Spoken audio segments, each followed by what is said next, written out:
Ring road बाधित शेतकरी मुंबईला राज्याचे मुख्यमंत्री देवेंद्र फडणवीस यांच्याकडे आपल्या मागण्या मांडण्यासाठी रवाना झाले असताना छावा क्रांतीवीर सेनेचे संस्थापक अध्यक्ष करण गायकर यांच्यासह शेतकरी आणि महिला शेतकऱ्यांना पोलिसांनी ताब्यात घेतल्याचा आरोप करण्यात आला। या कारवाईनंतर शासनाविरोधात तीव्र निषेध व्यक्त केला जातोय। संवादाऐवजी अटकेचा मार्ग स्वीकारल्यानं लोकशाहीच्या मूल्यांवर प्रश्न उपस्थित केले जात आहेत। मुंबईकडे शांततेच्या मार्गाने निघालेल्या शेतकऱ्यांना प्रशासनानं पोलिसांचा दबाव टाकून अडवलं आणि ताब्यात घेतल्याचा दावा आंदोलनकर्त्यांनी केला। न्याय मोबदला, आपल्या जमिनींचं संरक्षण आणि अस्तित्वाचा प्रश्न घेऊन आंदोलन करणाऱ्या शेतकऱ्यांच्या मागण्या ऐकून घेण्याऐवजी त्यांच्यावर पोलिसांचा दबाव आणला जात असल्याची भावना व्यक्त करण्यात येते।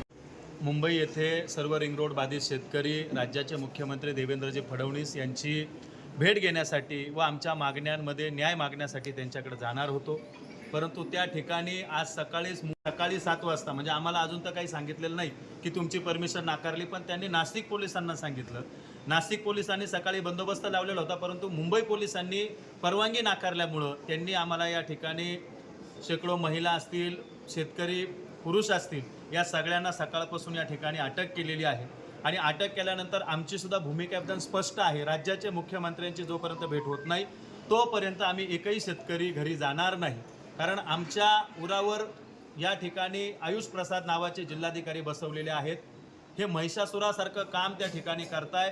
अत्यंत चुकीच्या पद्धतीने अलाइनमेंट केलेले आहेत, अत्यंत चुकीच्या पद्धतीने त्या ठिकाणी दर निश्चित केलेले आहेत आणि रोज नाशिक जिल्हाधिकारी रोज एक नवीन आदेश काढतात, रोज एक नवीन चुकीची पायमल्ली त्या ठिकाणी नियमांची करतात। देशाचा अन्नदाता आपल्या न्याय हक्कांसाठी आवाज उठवत असताना त्याला दडपण्याचा प्रयत्न का केला जातोय असा सवाल आंदोलनकर्त्यांनी उपस्थित केला। न्याय मागण्याचा, आंदोलन करण्याचा आणि आपलं मत मांडण्याचा घटनात्मक अधिकार प्रत्येक नागरिकाला आहे। मग शेतकऱ्यांच्या बाबतीत वेगळी भूमिका का घेतली जाते असा प्रश्न उपस्थित केला जातोय।